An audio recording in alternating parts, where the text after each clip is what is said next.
Good morning, students. Welcome to Silver Bells Mansorovan Online Education. Myself, Vinod Trivedi. Today, we will discuss chapter number 6 I Love You Teacher in English. મિત્રો આગળના વિડીયોમાં આપણે lesson number 6ની summary જોઈ લીધી હતી, એની સમજ મેળવી લીધી હતી ગુજરાતીમાં. હવે આ લેસનને આપણે વ્યવસ્થિત સમજવાનો પ્રયત્ન કરી રહ્યા છીએ.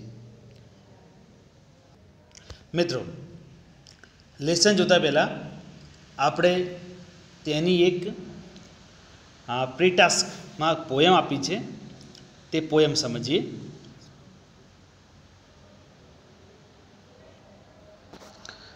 Recite this poem. A teacher is a friend who tries to give you wings by teaching English, reading and fun things. A teacher is like another parent, so caring and make sure you have no troubles and for all problems a cure. બહુ સરસ નાની પોયમમાં ઘણી બધી માહિતી કહી દેવામાં આવી છે. Teacher is a friend, teacher એક મિત્ર છે. Who tries to give you wings, તમને વિંગ્સ પાંખો આપવા માગે છે. પાંખો શાની હોઈ શકે? જ્ઞાનરૂપી પાંખો, જે પાંખો વડે તમે જીવનમાં અનેક સિદ્ધિઓ હાંસિલ કરી એક સારા દેશના નાગરિક બની શકો, એવી તમને પાંખો આપવાનો પ્રયત્ન કરે છે, જ્ઞાનરૂપી પાંખો. By teaching English, reading and fun things. English શીખવે છે ટીચર. ઇંગ્લિશનું છે એટલે ઇંગ્લિશ સબ્જેક્ટ આવ્યો, બાકી દરેક સબ્જેક્ટ માટે આ લાગુ પડે છે. ઇંગ્લિશ રીડિંગ પણ તમને શીખવે છે, અને ફન સાથે સાથે ક્યારેક ફન મજા પણ કરાવે છે. A teacher is a like another parent, અને ટીચર કેવા હોય છે? આપણે બીજા એક પેરેન્ટ હોય છે. ઘણી વખતે કોઈ બાબત ઘરે પેરેન્ટ સાથે વાત ના કરી શકીએ ત્યારે ઘણી વખતે ટીચર સાથે વાત કરીએ છીએ અને તેનું સોલ્યુશન લાવતા હોઈએ છીએ. So caring and make sure you have no troubles, અને એકદમ પ્રેમાળ, કેર, કાળજી લેવાવાળા હોય છે. અને make sure you have no troubles, તમને ક્યારે ટ્રબલ ના થાય, કોઈ જગ્યાએ મુશ્કેલી ના આવે. And for all problems a cure, દરેક પ્રકારના પ્રોબ્લેમનું એક ક્યોર જે છે એ ટીચર પાસે હોય છે. એની કાળજી દ્વારા એ દરેક ક્યોર એટલે એને સારવાર કરવી, આમ તો થાય મેડિસિનલ લેંગ્વેજમાં જોઈએ તો, પરંતુ અહીંયા દરેક પ્રકારના પ્રોબ્લેમનું સોલ્યુશન ટીચર કરી દે છે. મિત્રો, આ એક ટીચરની કે કેરેક્ટરિસ્ટિક જે છે એ એક નાની પોયમથી સમજાવવાનો પ્રયત્ન કર્યો છે. કેટલાક પ્રશ્નો નીચે આપેલા છે, એ તમને અનુકૂળ મુજબ, તમારી અનુકૂળતા મુજબ તમે તેના આન્સર આપી શકો છો. આના આન્સર અલગ અલગ હોઈ શકે છે. That answer can be very different. It means show your likes or dislike for these characteristics and behaviour of a teacher. Okay, તમારા જે શિક્ષક છે એમના બિહેવિયર અને કેરેક્ટરિસ્ટિક મુજબ તેના આન્સર તમારે આપવાના હોય છે. Of a teacher, put L, liking હોય તો, ઓર ડિસલાઇક, ઓકે, તો ડીએલ મૂકી શકો છો. In the box against each point, તો તમને જે છે એ અનુકૂળતા મુજબ તમારી જે પસંદગી લાઇક અને ડિસલાઇક મૂકી શકો છો. Gives a lot of homework, વધારે પડતું હોમવર્ક આપતા હોય તો તમે જે મૂકી શકો છો. ટેલ્સ ઇન્ટરેસ્ટિંગ સ્ટોરી, ઘણી જો સરસ સરસ સ્ટોરી આપણા હોલી બુક્સમાંથી, કોઈ નોવેલ્સ છે કે અભ્યાસલક્ષી જેટલી બહારની માહિતી છે એ તમને આપે છે. સ્પીક્સ વેરી લાઉડલી, બહુ જોરથી અવાજ કરે છે એટલે પેલા ક્લાસમાં ચિલ્લાય છે. હેઝ અ પેટ સ્ટુડન્ટ, કોઈ એકદમ એનો ફેવરેટ સ્ટુડન્ટ હોય છે. ફેવરેટ સમ સ્ટુડન્ટ્સ, કેટલાક વિદ્યાર્થીઓની તરફદારી કરે છે કોઈ શિક્ષક. સ્પીક્સ સોફ્ટલી, કેટલાક શિક્ષકો બહુ શાંતિથી તમારી સાથે વાત કરે. Take cares of each student, વર્ગના દરેક વિદ્યાર્થીનું ધ્યાન રાખે છે. Makes your stands in the class, બરાબર, make you stands in the class, તમને ક્લાસમાં ઊભા કરે છે, ઊભા રાખે છે. નેવર ગેટ્સ એંગ્રી, કોઈ શિક્ષકો કહેવાય છે ક્યારેય એંગ્રી નથી થતા. ગેટ્સ એનોયડ વેરી ઓફન, કોઈક વખતે ગુસ્સે થઈ જાય છે. હેલ્પ્સ એવરી સ્ટુડન્ટ, દરેક વિદ્યાર્થીને મદદ કરે છે. Never allows the students to talk, કોઈ વિદ્યાર્થીને વાત કરવા નથી દેતા ક્લાસમાં. Refuse to teach anything again, okay, against refuse to teach anything again, કોઈ બાબતની ચર્ચા બીજી વખત કરવા માટે ના પાડતા હોય, રિફ્યુઝ એટલે ના પાડવું, અને તમને પસંદ હોય ના પસંદ મૂકી શકો. ગાઈડ્સ ધી સ્ટુડન્ટ્સ, એમનું માર્ગદર્શન આપે છે. Councils the students or parents, ઘણી વખતે ધોરણ 10માં હોય 12માં હોય તો એના વિદ્યાર્થીને કાઉન્સેલિંગ કરવું પડે અને ઘણી વખત પેરેન્ટ્સનું પણ કાઉન્સેલિંગ કરવું પડે. તો આ જે દરેક વસ્તુ છે એ કરે છે counselling. Makes you write homework 5 time, 5 વખત લખવા આપે છે. તો આ ઘણી બધી બાબતો અંદર મૂકી છે કે તમારા ટીચર્સના કેરેક્ટરિસ્ટિક મુજબ તમે મૂકી શકો છો, લાઇક ડિસલાઇક. હવે મિત્રો પ્રી ટાસ્કનું બીજું છે, do you know how blind people read, કઈ રીતે બ્લાઇન્ડ જે આખરે જોઈ શકતા નથી તો રીડ કઈ રીતે કરી શકતા હશે. They have a special script called Braille script. Braille script જે છે એના માટે સ્પેશિયલ એક સ્ક્રિપ્ટ બનાવેલી છે. The letters in it are raised on thick paper with a writing pin, okay, writing pin વડે થિક પેપર ઉપર ડોટ ડોટ બનાવવામાં આવે. The pin is carefully pressed from the reverse side of the paper so they are raised and unraised marks. Each letter has 6 marks. એક જે letter છે એના 6 marks હોય છે, dots. These small dots mean unraised, નાના છે એ unraised, and big dot means raised mark. Study the alphabet carefully.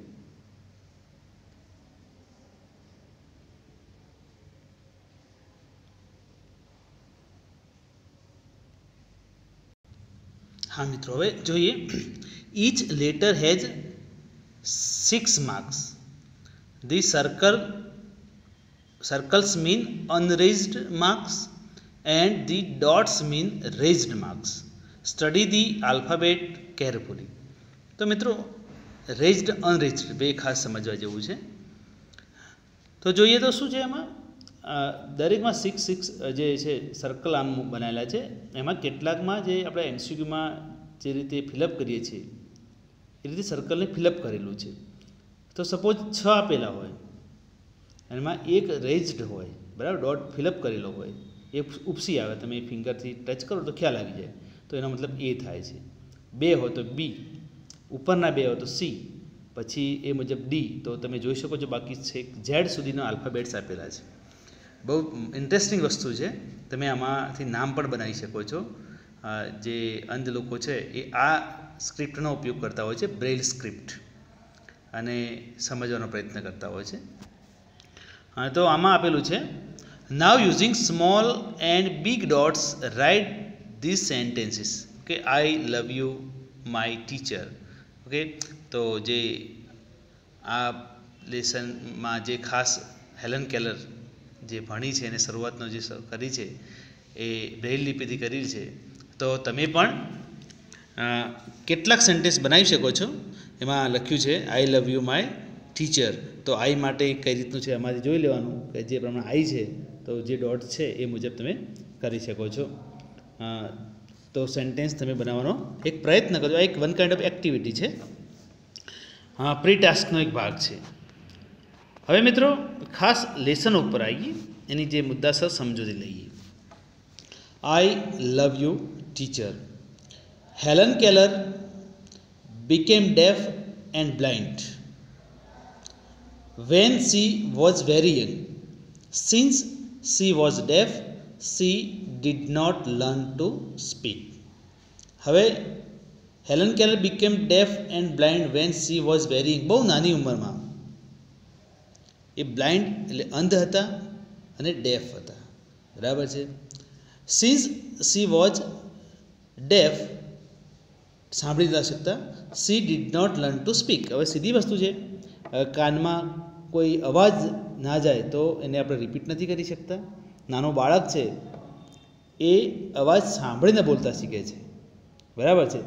હવે પરિસ્થિતિ હેલન કેલરની કેવી છે, એ સાંભળતા જ ન હતા, માટે તે બોલી ના શક્યા. So her parents were very extremely worried, ખૂબ જ એક્સ્ટ્રીમલી વરીડ, ચિંતાતુર હતા. Then they found Miss Sullivan, a teacher for the deaf and blind. પછી તેમને એક મિસ સુલેવાન નામના એક ટીચર મળ્યા જે ડેફ અને બ્લાઇન્ડ એટલે કે અંધ અને બહેરાના શિક્ષિકા હતા. ધેટ ચેન્જડ હેલન્સ લાઈફ, એમને હેલનની લાઈફ બદલી નાખી. Here is an account of the turning point in her life in her on words. અહીં અકાઉન્ટ એટલે કે જે પૂરી ડિટેલ્સ આપી છે એમને જીવનનો વળાંક જે છે, turning point in her life in her words. જીવનનો ટર્નિંગ પોઈન્ટ એટલે કે જનરલી આજના સમયમાં ટેકનોલોજી ઘણી છે અને ઘણી ટેકનોલોજીનો ઉપયોગ કરી મેડિકલ જે સેવાઓ પણ ઘણી છે, તો તેનો ઉપયોગ કરી અને આજ લોકો જે છે અપંગ છે એ પણ ઓલિમ્પિકમાં ભાગ લે છે. પણ આ તો બહુ ઘણા સમયની વાત, વર્ષો પહેલાંની વાત છે. સમજો ને કે 1887ના આસપાસનો સમય છે. તો એ વખતે મિસ સુલેવાન જે હેલન કેલરના જીવનમાં એક નવો વળાંક લાવી આપ્યો, તેનો જે છે એ પૂરી માહિતી જે છે એની હેલન કેલરની ઓટોબાયોગ્રાફીમાંથી, આત્મકથામાંથી લીધેલો જે એક અંશ છે અહીંયા મૂકેલો છે અને એમના શબ્દોમાં જ છે. એટલે અહીંયા જ્યારે મેં તમને ગુજરાતીમાં સમરીમાં પણ જણાવ્યું હતું, જ્યારે હું કે મને એવા શબ્દો આવે ત્યારે તમારે હેલન કેલર સમજવું. અહીંયા આઈ કા મી આવે તો તમારે હેલન કેલરને સમજવી જોઈએ. I still remember that morning of the year 1887.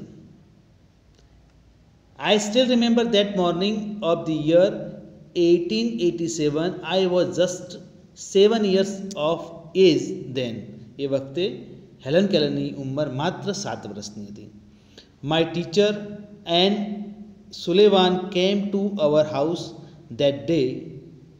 Next day, she led me into her room and gave me a doll.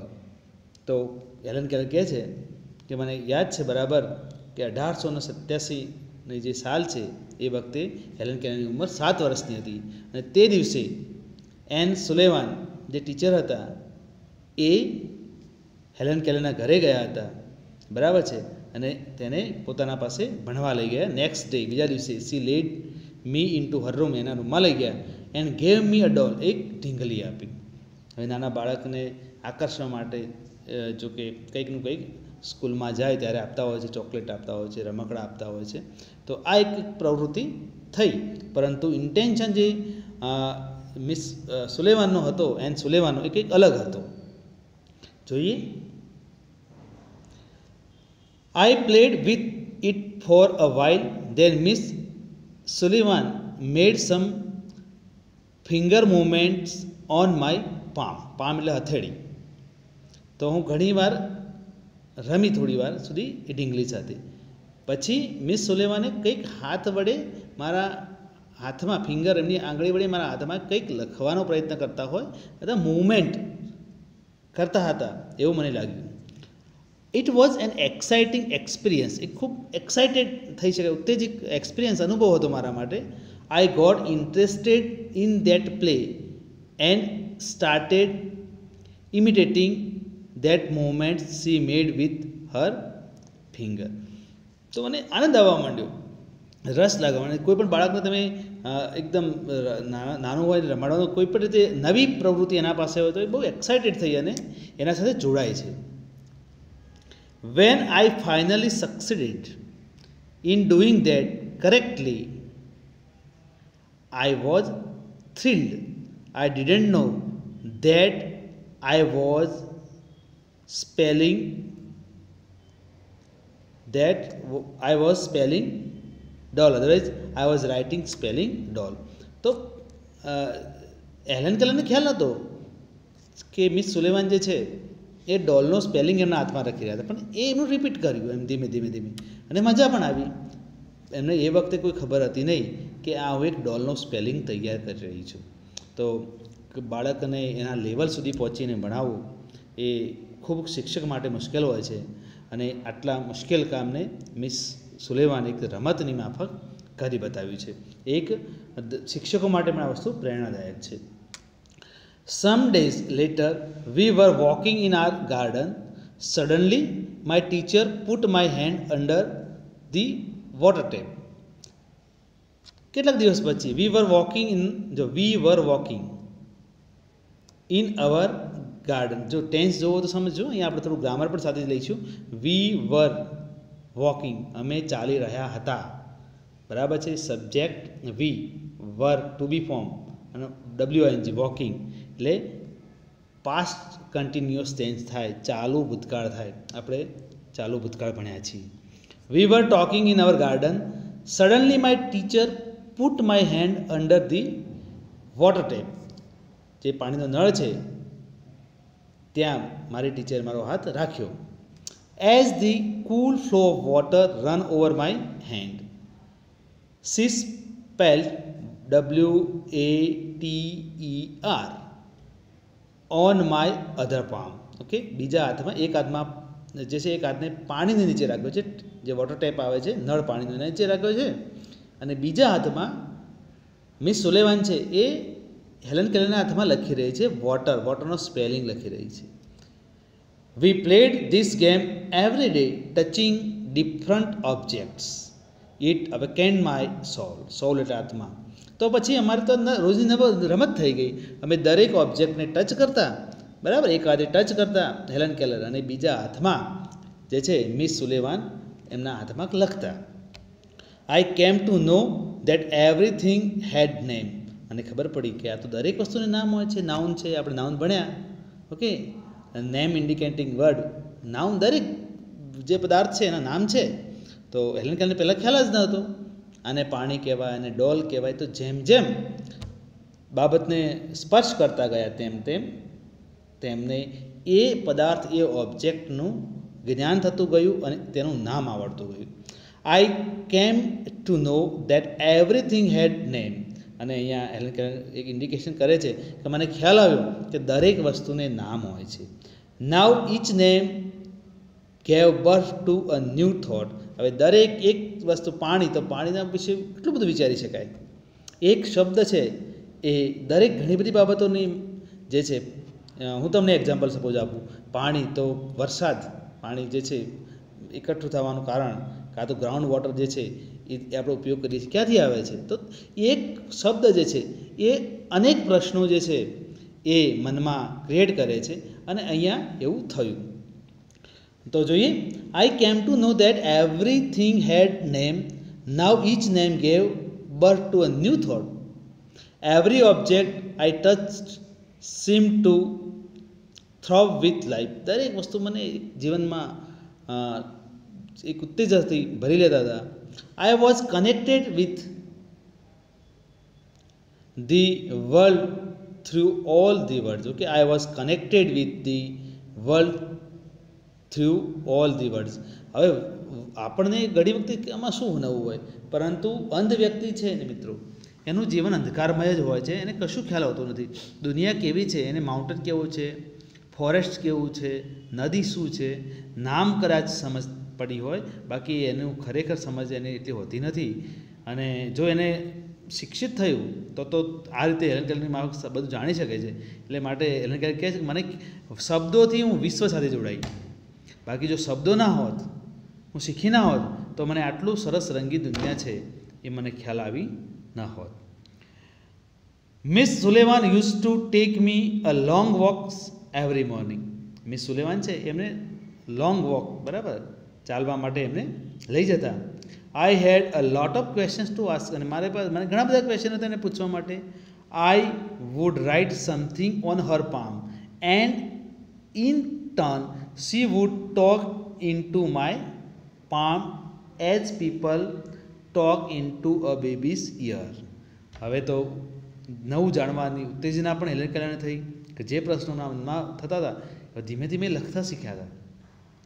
તો એ ટીચર છે એમના મિસ સુલેવાન, એમના હાથમાં લખતા એનો જવાબ છે મિસ સુલેવાન એમના જ જે છે હેલેન કેલરના હાથમાં આપતા. જેમ નાના બાળકને આપણે કાનમાં સમજાવીએ, નવા શબ્દો શીખવતા હોઈએ, એ મુજબ જે છે એ લખીને શીખવવાની એક પ્રવૃત્તિ અહીંયા જોવા મળે છે. My teacher satisfied my curiosity, now everything around me was full of life, love and joy. મારા શિક્ષિકા પણ સેટિસ્ફાઈડ, સંતોષ એમને હતો કે એ સમજાવી રહ્યા છે, દરેક વસ્તુને હું કેચઅપ કરી હતી, એને ગ્રાસ્પિંગમાં લઈ લેતી હતી, અને મારી જે ક્યુરિયોસિટી, ઈગરનેસ જેને કહેવાય, આતુરતા, એ જોઈને બહુ એમને ખુશી મળતી હતી, સંતોષ થતો હતો. Now everything around me was full of life, love and joy. પછી એને કહે કે દુનિયા આટલી સરસ છે, મારા આજુબાજુ કેટલું બધું. સપોઝ તમે એક રૂમમાં અંધારામાં રહેતા હો તો કેવું લાગે 2 દિવસ 3 દિવસ, પણ જ્યારે તમે બહાર નીકળો તો તમને કેટલી ખુશી મળે છે.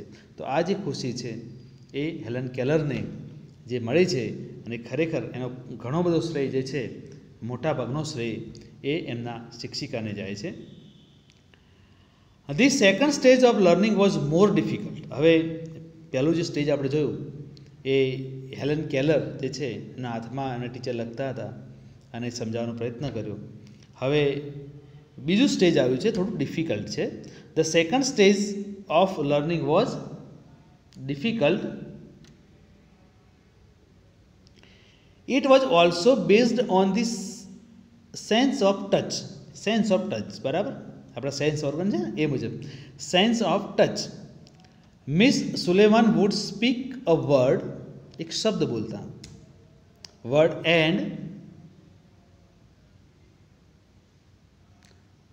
Ask me to touch her lips and throat slowly. હવે પહેલાં તો એ ઓબ્જેક્ટ આપતા, જેમ પહેલી વખતે આપણે જોયું કે એક ડોલ મૂકતા એમના હાથમાં સમજાવતા. અહીં શું કરે છે, જે છે એક શબ્દ બોલતા અને કહેતા કે ટચ હર લિપ્સ, હોઠને સ્પર્શ કર, અને થ્રોટ, મિસ સુલેવાનના હોઠને અને ગળાને, થ્રોટ એટલે ગળું, એને ટચ કરવાનું કહેતા, સ્પર્શ કરવાનું કહેતું. I learn to speak through the movement of lips and the vibration in the throat. જો અહીંયા જે છે લર્ન ટુ સ્પીક, બોલતા શીખ્યા કઈ રીતે, તો મિસ સુલેવાન જે હેલેન કેલરને કહેતા તું મારા હોઠને ટચ કર, મારા ગળાને ટચ કર જ્યારે હું શબ્દ બોલું છું ત્યારે. અને આ વાઇબ્રેશન બહુ, એ તમને કહું જબરજસ્ત આમનું જે છે ગ્રાસ્પિંગ પાવર હેલેન કેલરનો અહીંયા જોવા મળે છે કે હોઠ અને ગળાના જે વાઇબ્રેશનથી એ વર્ડને પકડી શકતા હતા. When I uttered my first word, અને ધીમે ધીમે મેં મારો પહેલો ધીમે ધીમે બોલવાનો પ્રયત્ન કર્યો. I uttered my first word, it gave me boundless delight, ખુશી, બાઉન્ડલેસ, ઓકે, જેને આપણે અમર્યાદિત ડિલાઇટ એટલે ખુશી કહી શકીએ. Now I started talking with my toys, stones, trees and birds in the garden. ખૂબ જબરજસ્ત આનંદ અને ખુશી અહીંયા હેલેન કેલર જોવા મળે છે કે હું મારા રમકડા સાથે રમતી થઈ ગઈ, બોલતી થઈ ગઈ, એની સાથે મારા જે સ્ટોન્સ, નાના બાળકો બહુ રમતા હોય સ્ટોન, એની સાથે પણ વાતચીત કરવા માંડી, ટ્રીઝ, ઝાડવાઓ સાથે વાત કર્યા, બર્ડ સાથે હું વાત કરતી હતી ગાર્ડનમાં. I felt amazed and delighted as my sister ran to me when I called her and my dog obeyed my commands. કહે છે કે હું ખૂબ ખુશ થઈ જ્યારે મારી નાની બહેન હતી, મેં એને બોલાવી અને દોડતી મારી પાસે, મારો અવાજ સાંભળીને આવી, અને જ્યારે હું મારા કૂતરાને હું કમાન્ડ આપતી હતી, એ ફોલો કરતો હતો, ત્યારે એ કમાન્ડ જે સમજી શકો ત્યારે મને બહુ ખુશી થઈ. I was able to speak, it was miracle. અને હું જો બોલતા શીખી એ મારા માટે બહુ મિરેકલ હતું, કારણ કે ડેફ માણસ બોલી ન શકે એ પરિસ્થિતિમાં હોય, પરંતુ અહીંયા જે બોલવાની જે શરૂઆત થઈ હતી એ એક મિરેકલ, એક જાદુ હતું. તો મિત્રો આપણે આ લેસનમાં જે છે હાલમાં આટલું સમજીએ છીએ. આગળના જે ભાગમાં જે છે બીજો એન્ડ પૂરો કરી દઈશું લેસનનો. સાથે સાથે તૈયાર કરતા રહેજો, આગળની જે એક્સરસાઇઝ છે એ પણ તમે તમારી નોટબુકમાં લખતા રહેજો, બરાબર છે. અને કોઈ પણ પ્રોબ્લેમ છે, કોઈ પણ મુશ્કેલી છે, ખ્યાલ નથી આવતો તો તમે સામેથી ફોન કરી શકો છો. Okay, have a nice day.